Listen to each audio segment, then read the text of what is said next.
What was the best thing one person ruined for the rest of us? Bin Laden ruined kids being able to see the cockpit of a plane. Andrew Wakefield ruined vaccinations for us. One fraudulent paper in the Lancet, later retracted. And now even rich Californians are getting measles and idiots everywhere are ducking up herd immunity. Infants and people with compromised immune systems are in mortal danger thanks to this. Chuckleduck. Some asshole uploaded 75 terabytes to Microsoft OneDrive causing them to retract the free unlimited storage. Bill Cosby ruined Bill Cosby for the rest of us. The ducking shoe bomber guy ensured that we'd have to spend the next 10 years fumbling with our footwear at airports. That's been really effective.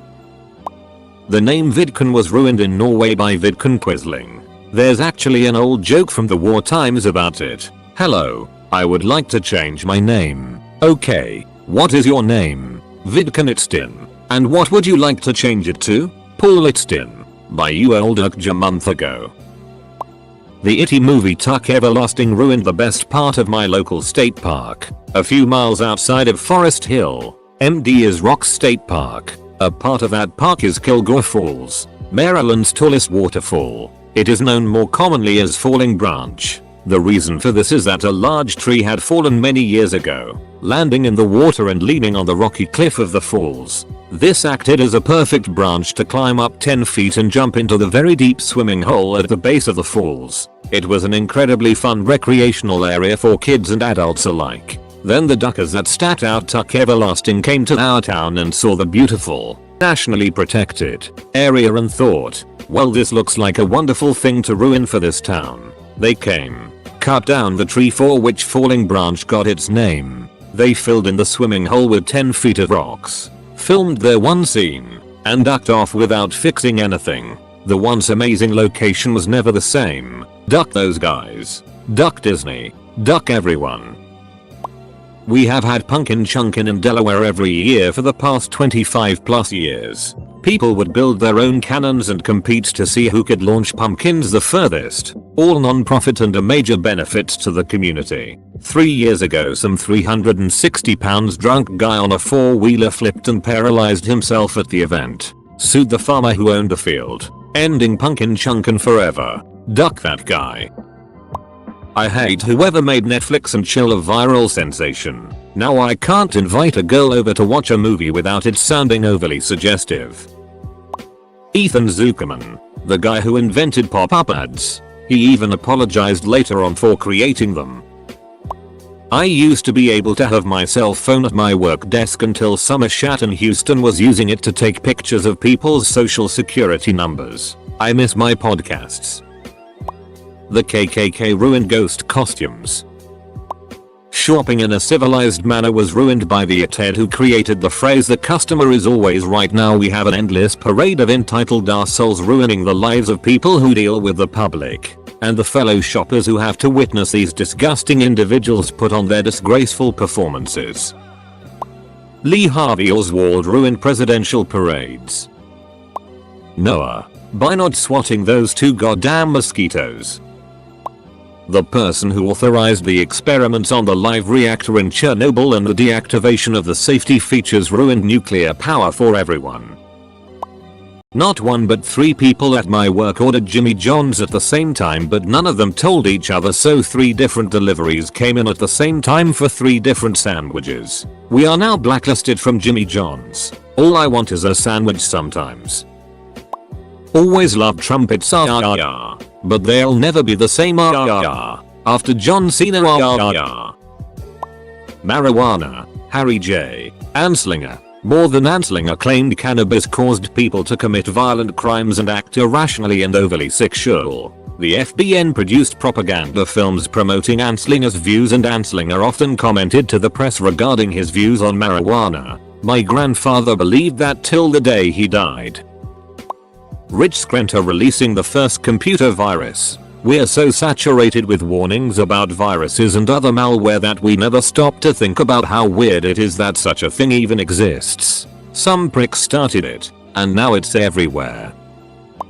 The lady who got on top of a Galapagos tortoise at the breeding center and rode it for fun. Now people can't go into the enclosure with the giant tortoises. In my town, in the 70s they used to have a river rapids race. People would build homemade rafts and float down the river. They had bands playing along the banks and people would have kegs on their rafts. From the pictures that I've seen, it looked like a total Woodstock style party on the river. Then, some asshole had to get drunk and fall off a raft and drown. Game over. Duck that dude.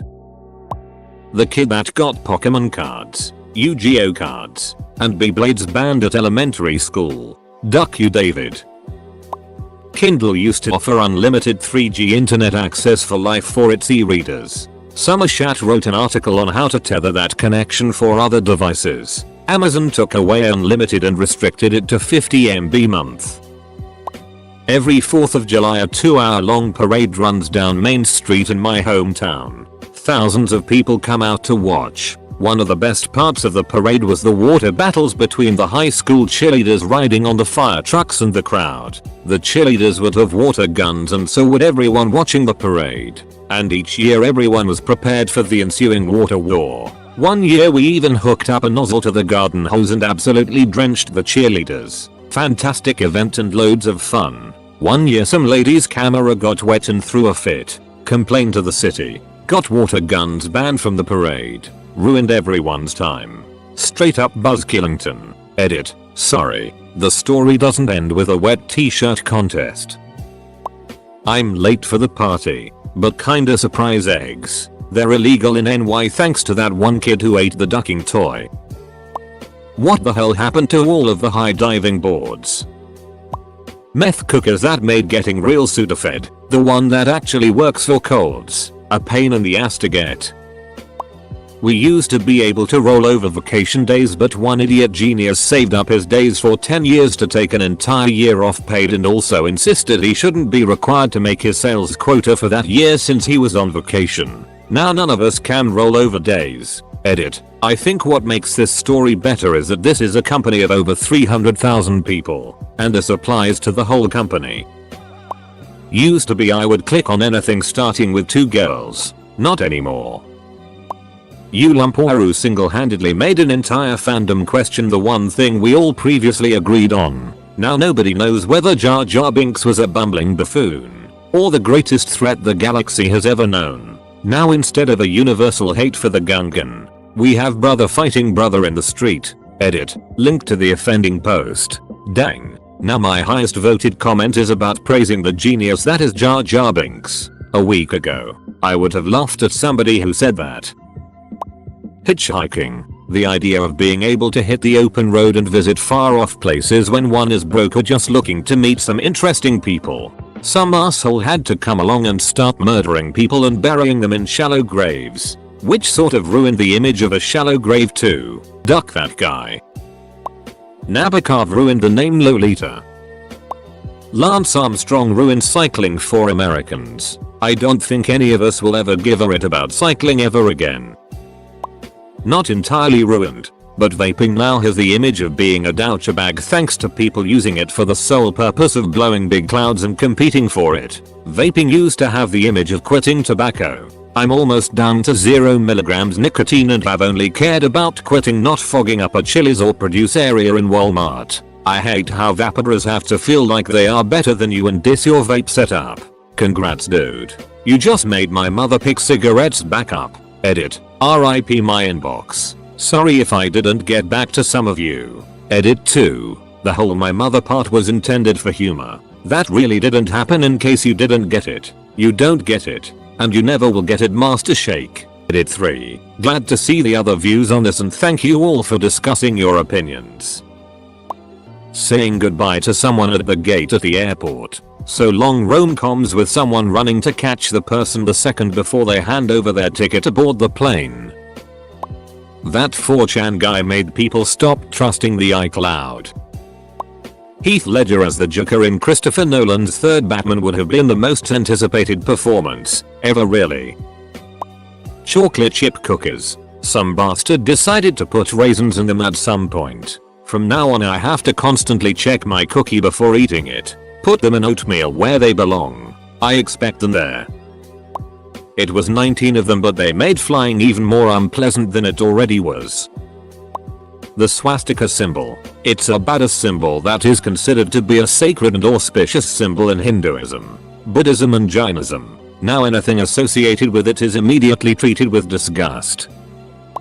Connie 2012 and donating to charities in Africa. I feel like everyone is now overly cautious when donating, and rightly so. Having pets on property you don't own. So many yeti pet owners that don't take care of their animals have made it super difficult to find an apartment park etc that's dog friendly. It's stupid expensive to rent and own a pet. The one idiot back in high school who brought a water bottle full of Everclear and decided to get it faced and puke on 2 people in the hallway. Everyone had to drink from the ducking water fountain. That water tastes like straight metal. Edward Snowden ruined surveillance for governments. Yoko Ono ruined the Beatles. Using the word Twilight. I really enjoyed that word. Now it conjures up images of fangirling tweens and lonely mothers, instead of that breathtaking moment when the last vestiges of orange from the day's sky meld and crash against the mauve blanket of the coming night. At least Stephanie Meyer can't take mauve away from me. Mauve Avenger. Forever. Eve completely ruined life for all of us. If it were not for her, there would be no pain in childbirth and man would not have to toil the ground for food. The Methodica that got 3 wishes and wished away magic and wishes. I would have liked to name my daughter Isis, or at the very least have the option to. The guy who decided to duck a monkey in Africa and ended up bringing AIDS to the world. Now I can't duck a monkey without being afraid of everyone getting pissed off. Clinton equals banging interns. Not one person, but those assholes who do 12 o'clock wheelies down the highway at 100 miles per hour ruined the image of motorcyclists. Reckless young drivers. I can barely afford to insure my car because there's a small percentage of people my age who are determined to get in as many crashes as they can to push up the cost for the whole age bracket. The guy who got Reddit banned in Russia. Come on. Nothing can come close to that. The person who came up with microtransactions in video games. Andrew Wakefield, Andrew Wakefield, Andrew Wakefield, Andrew Wakefield, Andrew Wakefield, Andrew Wakefield, Andrew Wakefield, Andrew Wakefield, Andrew Wakefield, Andrew Wakefield, Andrew Wakefield, Andrew Wakefield, Andrew Wakefield, Andrew Wakefield, Andrew Wakefield, Andrew Wakefield, Andrew Wakefield, Andrew Wakefield. If you don't know who that is, he's the reason everyone here rages so much about vaccines and autism. To save you looking him up, he's the guy that has presented the only single sole piece of credible, seemingly, evidence that there is a link between specifically the MMR vaccine and autism. He's since been found to be a fraud, the paper withdrawn, him stricken off, and every credible major study ever been done ever in history has found that there is no link. It baffles me how it's become the vaccines, autism whole thing. Literally this one paper which was found to be fraudulent and for which the principal author was stricken off the medical register, proposed a link between one specific vaccine and autism, which, if it wasn't clear enough already, was found to be complete horseshit, academically, medically and ethically. I know I'm preaching to the choir here, but I've met people who think the anti-vaccination movement is very bad but don't understand that it was spawned from one guy fabricating one study and publishing one paper which was withdrawn as outright literal fraud only 6 years later. How has this spawned a movement? Andrew Wakefield spawned the stupidest, most destructive, lethal movement in recent medical history. Jesus ruined crucifixion. If it wasn't for him, we'd still be enjoying the show every other weekend in Texas. Fox Entertainment President Gail Berman cancelled Firefly. Of course. The fact that she showed the episodes out of order and buried it in a Friday night no viewers schedule didn't help. Writers' strike ruined Heroes. You were meant to save the ducking cheerleader, not go on strike, you twats. The dude that raised the pill from $1 to $750.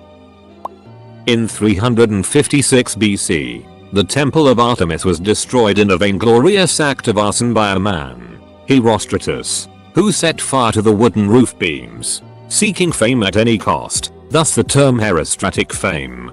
For this outrage, The officials sentenced the perpetrator to death and forbade anyone from mentioning his name, but Theopompus later noted it. Source: the guy who figured out he could increase donations to his charity by combining it with point-of-sale transactions is the reason I have to say no, I don't want to help cancer babies while I'm buying gum at CVS. Nixon: duck the war on drugs bullet. It's been a waste of billions of dollars and millions of man hours for ducking nothing. I can still go down the street and buy whatever drug I want within 15 minutes. My solo queue ranked game. Every time. Turkey Twizzlers. Jamie Oliver. Whoever it was that invented the idea of the 24-hour news network. Every day we are one step closer to the TMZ singularity because of it. Seriously, what the duck is news anymore? The jackasses who were trying to blow up a plane with whatever liquids it was, which now forces me to sneak Red Bull on the plane in my ass. I used to work in data entry, long hours of sitting at my desk, staring at my computer, little to no communication with my co-workers required. It was pretty awesome. When I started the job we were allowed to wear headphones to listen to music. I bought myself a portable CD player which played MP3 CDs. Yes, I'm old and this was a long time ago, and being able to listen to the music that I liked made the job so much more enjoyable. Strangely enough, only myself and one other person chose to do this. The other 4 people in the office just listened to the radio. Then we hired a new employee. 2 days in, she complained to the boss that the people wearing headphones were making her feel excluded, like we were shutting her out and didn't want to talk to her. The next day, we were told that we weren't allowed to wear headphones anymore. 2 days after that, the itch quit, but the rule remained. I spent the next year having to listen to the local EZ listening radio station from 9 to 5. Joe McCarthy. Rational nuanced discussions about what should be public services and what should be handled by companies. That D in 5th grade that kept making salt mountains made it so everyone was forced to have plain fries and veggies in the cafeteria. Herd immunity and eradication of preventable diseases is being destroyed by horribly misinformed people. Edit. Herd's not herd. I became stupid when talking about stupid people. Napster. Effing Lars Ulrich. Dressing up for movie premiere nights. Duck that Dark Knight shooter asshole. Sense of innocence. This is stretching one person, but I was recently looking at sporting events, particularly the opening and closing ceremonies, in the 90s and early 2000s. There is a freedom and sense innocence that is absent in post 9/11 events. Maybe I'm looking at it with nostalgia glasses, but people just looked happier and more relaxed in the 90s sporting events. And there are definite themes of inclusion and peace in the ceremonies. WMG ruined the ability of YouTubers to use music in their videos without having every copyright roll out of the woodwork come screaming and forcing them to go through a lengthy appeal process. Jared. Subway. Not really. George Lucas both created and then ruined Star Wars. Jenny McCarthy really tarnished vaccinating children. Now she has an army of ashats not vaccinating their kids, which will lead to real trouble down the road. A company in the tech industry I know had a pretty lax drug policy, especially concerning weed. No drug testing and the basic policy was just don't come to work high, though getting it faced on lunch was acceptable. Fast forward to a lead engineer coming into work every day rolling on oxys. He eventually passes out at work and 911 is called. Now all of a sudden the company flips 180 and zero tolerance drug policy. They started using suspicion of pot use as reason to fire people. Literally just had to be suspected of being high, and they'd fire you, without even doing a drug test. Needless to say that guy is severely hated by everyone. No one will really care, but Christy Yamaoka ruined 3-level high pyramids for NCAA basketball cheerleaders. She was on top of a pyramid that is not difficult but still impressive. I've done it, and let go of one of her supports to wave at the crowd. Only an idiot would do that. Then she fell and broke her neck, and no more fun pyramids during basketball anymore. She went to Sweet Carbondale. There is a YouTube video of her dumbass cheering as she was rolled off on a stretcher. Cory Stringer used ephedra. Ma Wang. before going out in full football gear on a 100-degree day with 90 humidity and gave himself heat stroke and died. FDA banned the substance shortly after. A perfectly good fat burner used for thousands of years by the Chinese is no longer available because a shat can't control themselves. Kyle's mom ruined Terrence and Philip for everyone. The bowl cut, once a status symbol, showed you owned a bowl, is forever tarnished by the guy that shot up the church.